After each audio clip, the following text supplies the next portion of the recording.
नमस्कार, जय हिंद, वंदे मातरम। दोस्तों, मैं भारत नागपाल वॉइस ऑफ भादुगढ़ के लिए इस समय मौजूद हूँ नए गांव चौक के ऊपर, जहां निरंतर जारी है पिछले 2 महीनों से संघर्ष किसान और सरकार के बीच में गतिरोध जारी है। और इस समय मौजूद है हम नए गांव चौक पर, जहां पर हमारे पीछे आप देख सकते हैं किसान एकता हरियाणा पंजाब भाईचारा गाँव समचाना रोहतक ये लंगर चल रहा है। बहुत बड़ी व्यवस्था के तौर पर हरियाणा पंजाब के भाईचारा जो मिल करके यहाँ पे लंगर चला रहा है। और वहीं पर मौजूद हैं कुछ वरिष्ठ नागरिक हैं हमारे साथ में, कुछ बुद्धिजीवी यहाँ पर बैठे हैं। आइए उनसे बातचीत करते हैं और इस किसान आंदोलन के बारे में जानते हैं। सभी को नमस्कार जी, सभी को नमस्कार। एक बार अपना परिचय देने हमारे चैनल को। मैं गांव समचाना का बासिंदा हूँ, मास्टर सूरजमल, और मैं मूल रूप से किसान का पुत्र हूँ, राज भी किसान हूँ। बेशक मैंने नौकरी की है, ऐसी कोई बात नहीं। ये जो आंदोलन हो रहा है ये मजबूरन किसान को करना पड़ रहा है। तीनों काले कानून ऐसे बनाए गए हैं, सारांश में अगर कहूँ तो कभी दिन बंधु छोटूराम हुए थे, उन दोनों साहूकार के गोड्डों के नीचे किसान और मजदूर था, उन्होंने वो कानून बना के उनको निकाला था। अगर ये कानून लागू हो जाते हैं तो वापस वही स्थिति आ जाएगी जो गुलामी के टाइम में छोटूराम से पहले थी। किसान की बहुत बुरी हालत हो जाएगी। बहुत से बुद्धिजीवी और सरकार तो कह रही है कि किसानों को ये कानून समझ में नहीं आ रहे, अन्यथा ये किसानों के हित के लिए कानून है। इससे बहुत बड़ा जो है ऐतिहासिक बदलाव जो है कृषि क्षेत्र में देखा जाएगा। किसान पूरा समझदार है, पढ़ा लिखा। आज के दिन सरकार के बहकावे में बिल्कुल नहीं आ सकता। मंडी कानून है जिसको ये ख़त्म हो जाएगा इससे, क्योंकि इन्होंने 2 तरफा वो कर दी।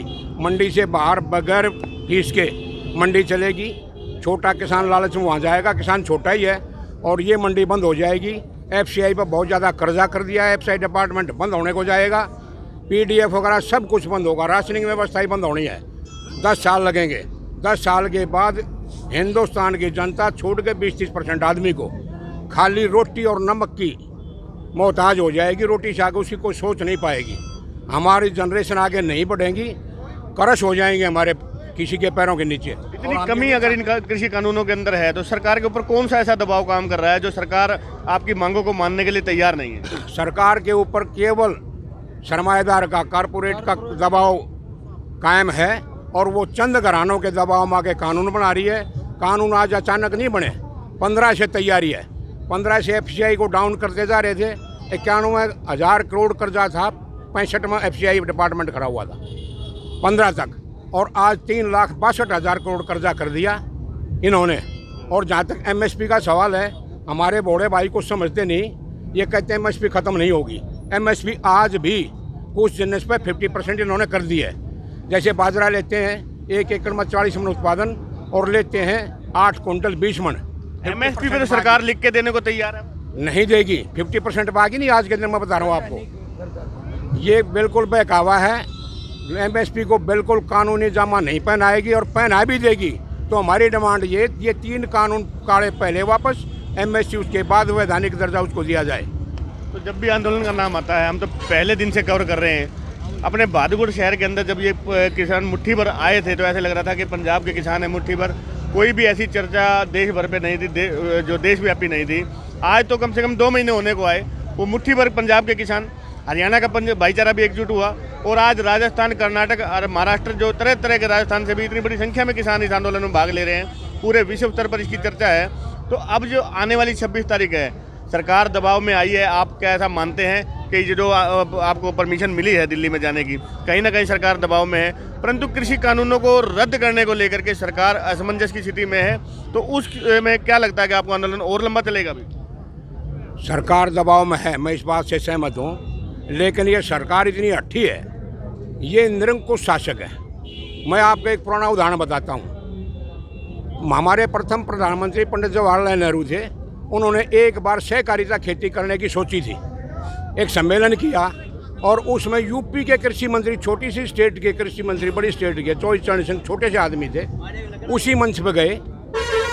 पंडित जवाहरलाल ने सहकारिता के गुण दोष बताए, चौधरी चरण सिंह ने सहकारिता के खिलाफ मालिकाने हक को अच्छा बताया। पंडित जवाहरलाल नेहरू ने छोटे से मंत्री की बात को मानकर वो कैंसिल कर दिया। ये आदमी इतना हठधर्मी है, किसी की बात सुनने को तैयार नहीं है। जो इसको समझाता है उसकी मानता नहीं है। अर्थव्यवस्था बिल्कुल गड्ढे में डाल दी है। देश गिरवी आज के दिन एक तरह से। 2 महीने से इतनी ठंड के मौसम के अंदर, जिसमें बारिशें भी पड़ी और अच्छा मौसम ठंडा भी रहा, उसके बावजूद किसान डटे रहे। और ये जो दिल्ली में रहने वाले प्रधानमंत्री बॉर्डर से चंद किलोमीटर दूर आपसे बातचीत करने के लिए बॉर्डर पे नहीं आते हैं, जबकि वहाँ पे लेजर शो देखने के लिए बनारस में जाते हैं। अंबानी घर में पोता पैदा होता है, वहाँ बधाई देने के लिए जाते हैं। क्या कारण है कि बॉर्डर पे आकर किसानों से बातचीत करने से डरते हैं ये? वो कारपोरेट के दबाव में हैं, उनके कहने से कानून बना है, ड्राफ्टिंग उन्हीं की एक तरह से, इनकी अपनी ड्राफ्टिंग नहीं है, ये उनके पूरे दबाव में है। आज से पहले भी 1 रुपया गज अंबानी को जगह दे चुका है गुजरात के अंदर, 75,000 करोड़ उसके सिर पर था, 75,000 करोड़ उसको कर्जा और दे दिया था, देश गिरवी रख दिया। किसान का कर्जा अगर माफ होता है तो हल्ला होता है, एक कारपोरेट इतना कर्जा लेके बैठ जाता है घर पे जितना सारा किसान ले रहा है देश के अंदर। ये हालत। हरियाणा सरकार ने क्या प्रोपेगेंडा चलाया पहले दिन से ही, जो है अगर आए तो बोले जी ये तो आम आदमी पार्टी है, पंजाब की कांग्रेस है, खालिस्तानी है, आतंकवादी है, चाइना की चाल है, SYL का मुद्दा उठा दिया, किसान महापंचायत। मैं ये कहना चाहूँगा कि ये प्रोपेगेंडा तो जानबूझ के किया जा रहा है, आगे भी होगा। आंदोलन खराब करने की कोशिश भी बार बार होती है, हम अपनी रखवाली खुद कर रहे हैं। बाकी जहाँ तक बात है, ना यहाँ को खालिस्तानी है ना कोई माओवादी है। खट्टर साहब ने कहा कि माननीय हमारे मुख्यमंत्री खट्टर साहब ने कहा कि असली किसान तो खेतों में है, ये जो बैठे हैं सारे किसान नहीं है। असली किसान यहाँ है। असली किसान वो किन को मानते हैं वो मैं बता देता हूँ। वो असली किसान उसको मानते हैं जैसे बंगाल का इलेक्शन है, 1 साल से नोटों से तोड़ रहे हैं, दबाव से तोड़ रहे हैं, लाशों की राजनीति कर रहे हैं। वहाँ के लिए फुर्सत है, किसान के लिए फुर्सत नहीं। वहाँ फूकने को धन है, किसान के लिए धन नहीं। ये सरकार बिल्कुल नकारा है। और हम आज भी मोदी जी से ये रिक्वेस्ट करते हैं, आंखें खोले, किसान का हमाती बने, जनमत के साथ आए, जनता की आवाज़ सुने। असल राजा वही होता है, असल लीडर वही होता है जो प्रजा की आवाज़ सुन के चलता है। पहली गलती करी, किसान को शामिल किए बगैर ही कानून बनाए, जल्दबाजी में राज्यसभा बगैर पास किए, ज़बरदस्ती बगैर वोटिंग के पास कर दिया। अब उस गलती को सुधार लें और किसान के सामने आए और ये कहे आप नहीं चाहते तो मैं इनको वापस ले रहा हूँ, तब ये एक अच्छा लीडर कहलाएगा। एक सवाल मेरा और अंकल जी कि अभी पहले दिन से हम आंदोलन को देख रहे हैं, इस आंदोलन की एक मजबूती ये निकल करके आई कि जो गोदी मीडिया, मोदी मीडिया नाम दिया, उनके साथ में या किसी राजनीतिक पार्टी के साथ में किसानों ने अपने मंच को साझा नहीं किया। तो उस दौरान ये जो छोटे चैनल हैं, जो यूट्यूब, आज सोशल मीडिया, पूरा हमारा देश एक युवा देश है, और अब तो युवा क्या, बच्चे क्या, जवान बूढ़े सभी मोबाइल हाथ में रखते हैं, उस पर यूट्यूब देखते हैं। यूट्यूब पे जो चैनल हैं उन्होंने कहीं ना कहीं नैतिक जिम्मेवारी अपनी निभाई, जो आपके आंदोलन को बढ़ा चढ़ा करके पूरा बढ़िया तरीके से विश्व स्तर पर जो है इसको दिखाया जा रहा है। इसके लिए विशेषकर आपका और आपके छोटे चैनलों का जो किसान को कवर कर रहा है, उनका हृदय से धन्यवाद करते हैं। और ये सच्चाई है, पहले जो बड़े चैनल हैं उन्होंने तो लाखों की तादाद को 100 बताया है किसानों का, उन्होंने आंदोलन को तोड़ने की पूरी कोशिश की। वो तो सिर्फ कोरोना के अलावा किसी चीज़ का जिक्र ही नहीं करते। वैक्सीन कब बनेगी, वैक्सीन कैसे बटेगी, लेजर शो बनारस का दिखाते हैं। तो आप इस बात के लिए धन्यवादी हैं। और मैं आपसे यही उम्मीद करूंगा कि जब तक ये आंदोलन चलेगा, किसान वापस नहीं हटेगा। उसकी आंखें खोलो, 2 महीने में, 6 महीने में, 6 साल में आंदोलन चलता रहेगा। आप जब तक ईमानदारी से कवर करेंगे, ऐसी मैं उम्मीद करता हूँ, और किसानों के हमारे रहेंगे। अब 26 तारीख की क्या तारीख है? 2 दिन के बाद की क्या तैयारी है आपके पास? 2 दिन के बाद की तैयारी, हमारे नेता जो हुक्म देंगे वही हर किसान मानेगा। और ये सरकार तो कहीं ना कहीं दबाव में रही है, जो आपको परमिशन दी है, इजाजत दी है। हम आपको बात, ये खाली किसान आंदोलन नहीं रहने वाला। अगर ये लंबा चला तो जन आंदोलन बनेगा, क्रांति भी आ सकती है, बगावत भी हो सकती है। हमने तो अपनी लाइफ में ऐसा कभी भी आंदोलन देखा नहीं कि इतनी बड़ी संख्या में लोग जुटें और वहाँ पर व्यवस्था, वो सफाई तक भी खुद करें, और वहाँ पर चाहे जन सुविधाओं का अभाव हो, शौचालय की दिक्कत है, लाइट की, पानी की दिक्कत है, पीने की, पर एक भाईचारा निकल करके आया। किसी भी प्रकार की दिक्कत नहीं है। हरियाणा के हमारे भाईचारे ने, ये खुद कहते हैं पंजाब वाले कि हम 3 महीने का राशन लाए थे, और 6-6 महीने का राशन हमारे हरियाणा के भाईचारे ने हमारे को यहाँ पे उपलब्ध कराया। और ये आंदोलन जितना मर्जी लंबा चलता है, हम शांतिपूर्वक तरीके से बैठेंगे। इतना शांतिपूर्ण तरीके से चलने वाला ये आंदोलन इतिहास में दर्ज होगा। बिल्कुल, संसार पर, वर्ल्ड लेवल पर चर्चा है।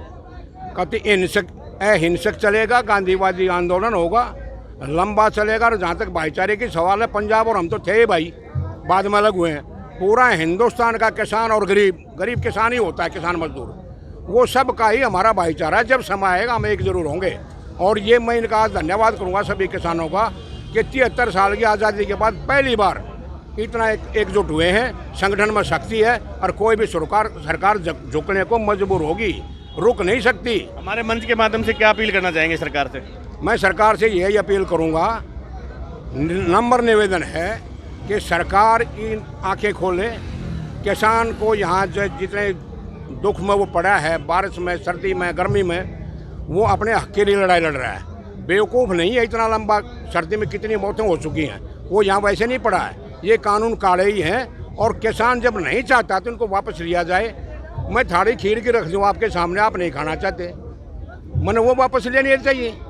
मैं नहीं चाहता उसको, मैं उसको खीर की थाली नहीं मानता, मैं उसको जहर मानता हूँ। तो सरकार इसको वापस ले, किसानों की बात को माने और वो अच्छा कदम उठाए। ये मेरी सरकार से अपील है, विशेषकर मोदी से अपील है और केंद्रीय सरकार से। ये स्टेट की सरकार, इनका कोई मायने नहीं है। केंद्रीय सरकार से मैं दोबारा अपील करता हूँ, किसानों के दुख दर्द को देखें और इनकी भावी जो आगे आने वाली पीढ़ियाँ हैं उनका भविष्य सुरक्षित रखने के लिए इन कानूनों को वापस लिया जाए। बहुत बहुत धन्यवाद आपका। किसानों की व्यथा को समझे, क्योंकि जो किसान है वो पूरे हिंदुस्तान के अंदर एक ही है। वो उनके दुख और व्यथा को समझते हुए सरकार जो है उनसे अपील कर रहे हैं कि सरकार जो इनके तीनों कृषि कानूनों के बारे में फिर से विचार करे। वॉइस ऑफ भादुगढ़ के लिए मैं भारत नागपाल, कैमरामैन सचिन गुप्ता के साथ, नया गांव चौक, भादुगढ़। धन्यवाद।